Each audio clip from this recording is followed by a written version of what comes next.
Here are the addresses of every factory manufacturing bombs and ammunition for Israel.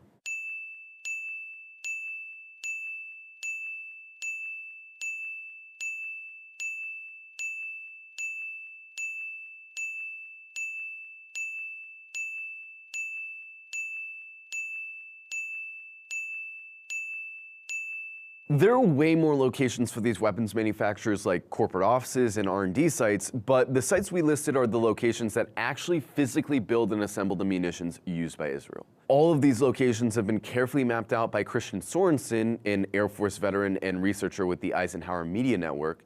So if you can't find a location close to you, you can go to his website and find a corporate office by your location. Ammo is one of the biggest vulnerabilities in Israel's genocide.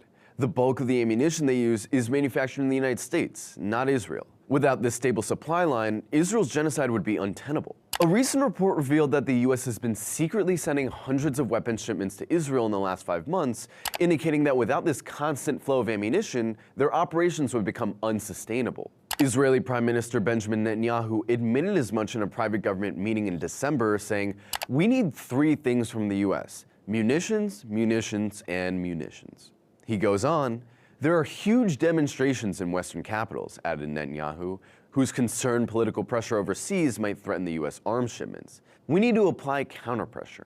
Ukrainian President Vladimir Zelensky more or less said the same thing about US weapons shipments being crucial to his war against Russia. In 1977, the UN Security Council unanimously passed an arms embargo against apartheid South Africa on the basis that those weapons would be used to commit crimes against humanity. Today, the United States is sending weapons to Israel with the knowledge that these weapons will be used to commit genocide. The United States is a signatory to the Arms Trade Treaty, which explicitly prohibits this, but the United States continues to arm Israel anyway. You could argue that the people who've been protesting weapons manufacturers around the country are actually upholding the US's obligation to this treaty where their government has failed. And on a final note, because we know this is going to come up, the people who are protesting weapons factories aren't against people having jobs or feeding their families.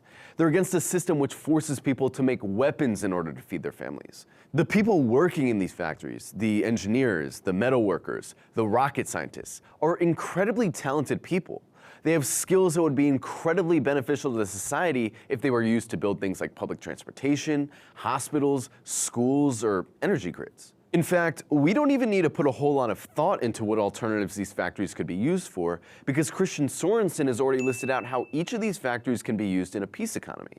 One thing a lot of people don't know is that these weapons companies intentionally spread their offices and factories in every state around the country, so politicians and voters feel like without the arms industry, we'd lose jobs. But these factories can easily be retooled to produce things that actually benefit humanity instead of destroy it. And the fact that some of our greatest scientists and most talented engineers are being used to build weapons for glorified weapons traffickers should be considered a massive indictment of the system and its priorities.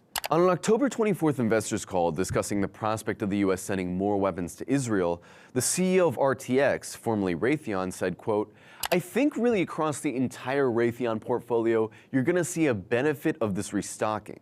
This genocide is, of course, a land grab, it's colonialism, but it's also big business. And the ones pushing our government to keep this genocide going are these merchants of death who cheer at the advent of war and genocide. As long as there are industries that profit off of war, there's always going to be an incentive to go to war for profit. The US arms trafficking industry spends hundreds of billions of dollars every year lobbying our politicians to maintain a foreign policy of endless war. And they profit off of every bullet and tank that gets sent. In a lot of ways, they operate like a shadow government, pulling the strings on US politics from behind the scenes. So the next time some politician tells you that we need to destroy this or that country for our national security, just remember who's paying them to say that.